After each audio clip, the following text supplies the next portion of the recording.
रात के सन्नाटे में घाटी के बीचों बीच सैकड़ों मीटर ऊंचे एक पहाड़ में अचानक भूस्खलन हो गया। अनगिनत चट्टानें झील में गिर पड़ी, जिससे झील का पानी उफान मारते हुए लगभग 100 मीटर ऊंची विशाल लहर बन गया। नदी के बहाव की दिशा में ये विशाल लहर अपने सामने आने वाली हर चीज को निगलती चली गई। और इस आपदा के घटित होने से एक दिन पहले ही किसी ने इस दृश्य की भविष्यवाणी कर दी थी। यह जॉन का वेधशाला में काम करने का आखिरी दिन था, लेकिन जब वह अपने सहकर्मियों से विदा लेने की तैयारी कर रहा था, तभी उसने अचानक देखा कि 2 चट्टानी परतों के भीतर का भूमिगत जल अचानक कम हो गया है और उसके तुरंत बाद दोनों डिटेक्टरों का सिग्नल भी गायब हो गया। लेकिन जब उन्होंने पहाड़ की दरारों के पास लगे निगरानी कैमरों की फुटेज देखी तो वहाँ कोई असामान्य स्थिति नजर नहीं आई। नेता ने उन्हें दिलासा दिया कि शायद यह सिर्फ उपकरण में आई कोई समस्या है। हालांकि जॉन को लौटते समय लगातार कुछ अजीब सा महसूस हो रहा था। पर्वत की तलहटी से बहते भूमिगत जल को देखकर उसे जैसे कुछ याद आ गया। इसके तुरंत बाद वह फिर से वेधशाला लौट आया और नेता से मिला। जॉन ने उन्हें बताया कि भूमिगत जल बिना किसी कारण के गायब नहीं हो सकता। अगर समस्या सेंसर में नहीं है तो जरूर केबल में कहीं द्वान लाई हो गया है। और सभी पर्वत कई प्लेटों से बने होते हैं। केबल प्लेटों को भेदने वाले ड्रिल होल्स के जरिए सीधे भूमिगत गहराई तक जाती है।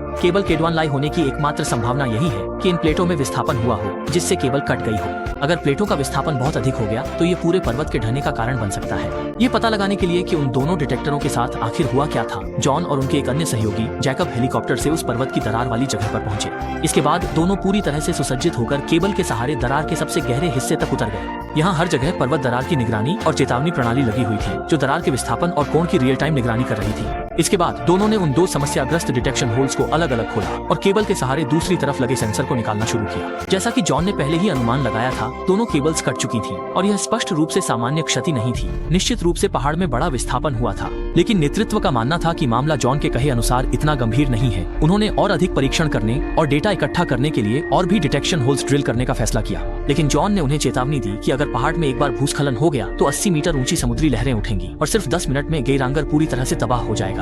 हालांकि नेतृत्व को मामले की गंभीरता का एहसास था, लेकिन इस समय पर्यटन का चरम मौसम चल रहा था। जब तक यह निश्चित नहीं हो जाता कि आपदा निश्चित रूप से आएगी, अगर वह अलार्म बटन दबा देता तो न केवल जनता में दहशत फैलती और पर्यटन सीजन छोटा हो जाता, बल्कि इससे भी महत्वपूर्ण बात यह थी कि अगर वे झूठा अलार्म बजा देते तो जब असली भूस्खलन आता तब लोग अपनी आवश्यक सतर्कता खो बैठते। आखिरकार नेतृत्व ने यह निर्णय लिया कि निगरानी केंद्र 24 घंटे काम करेगा और पहाड़ की स्थिति पर लगातार नजर रखी जाएगी। इस समय पहाड़ अभी भी शांत था। वे केवल 2 टूटे हुए केबल के कारण अलार्म नहीं बजा सकते थे। लाचार होकर जॉन को नेतृत्व द्वारा सुझाई गई योजना को स्वीकार करना पड़ा। इसके बाद वह अपनी पत्नी के कार्यस्थल लौट गया और अगली सुबह अपने परिवार को लेकर यहाँ से निकलने की तैयारी करने लगा। हालांकि छोटी बेटी चाहती थी कि जाने से पहले वे अपने पुराने घर में एक रात और बिताएं, इसलिए जॉन उसे लेकर झील किनारे स्थित विला में लौट आया। जैसे जैसे शाम होने लगी, निगरानी केंद्र के कर्मचारी फिल्म देखते हुए और रात का खाना खाते हुए इतने तल्लीन थे कि उन्होंने स्क्रीन पर दिख रही स्थिति पर बिल्कुल भी ध्यान नहीं दिया। जब तक कि एक कर्मचारी ने गलती से दूध गिरा दिया, तभी उसकी नजर उन लाल हो रही आंकड़ों पर पड़ी। स्थिति को समझते ही कर्मचारी ने तुरंत यह खबर दूसरों को बता दी। ऊपर दिखाए गए आंकड़ों से पता चलता है कि दरार के दोनों सिरों पर स्थित पहाड़ जैसे एक दूसरे की ओर खींच रहे हैं। शुरुआत में स्टेशन प्रमुख को लगा कि शायद सेंसर में कोई गड़बड़ी आ गई है, लेकिन जब कर्मचारियों ने बताया कि लगभग सभी सेंसरों में यही स्थिति दिख रही है, तब जाकर स्टेशन प्रमुख को कुछ गड़बड़ होने का एहसास हुआ।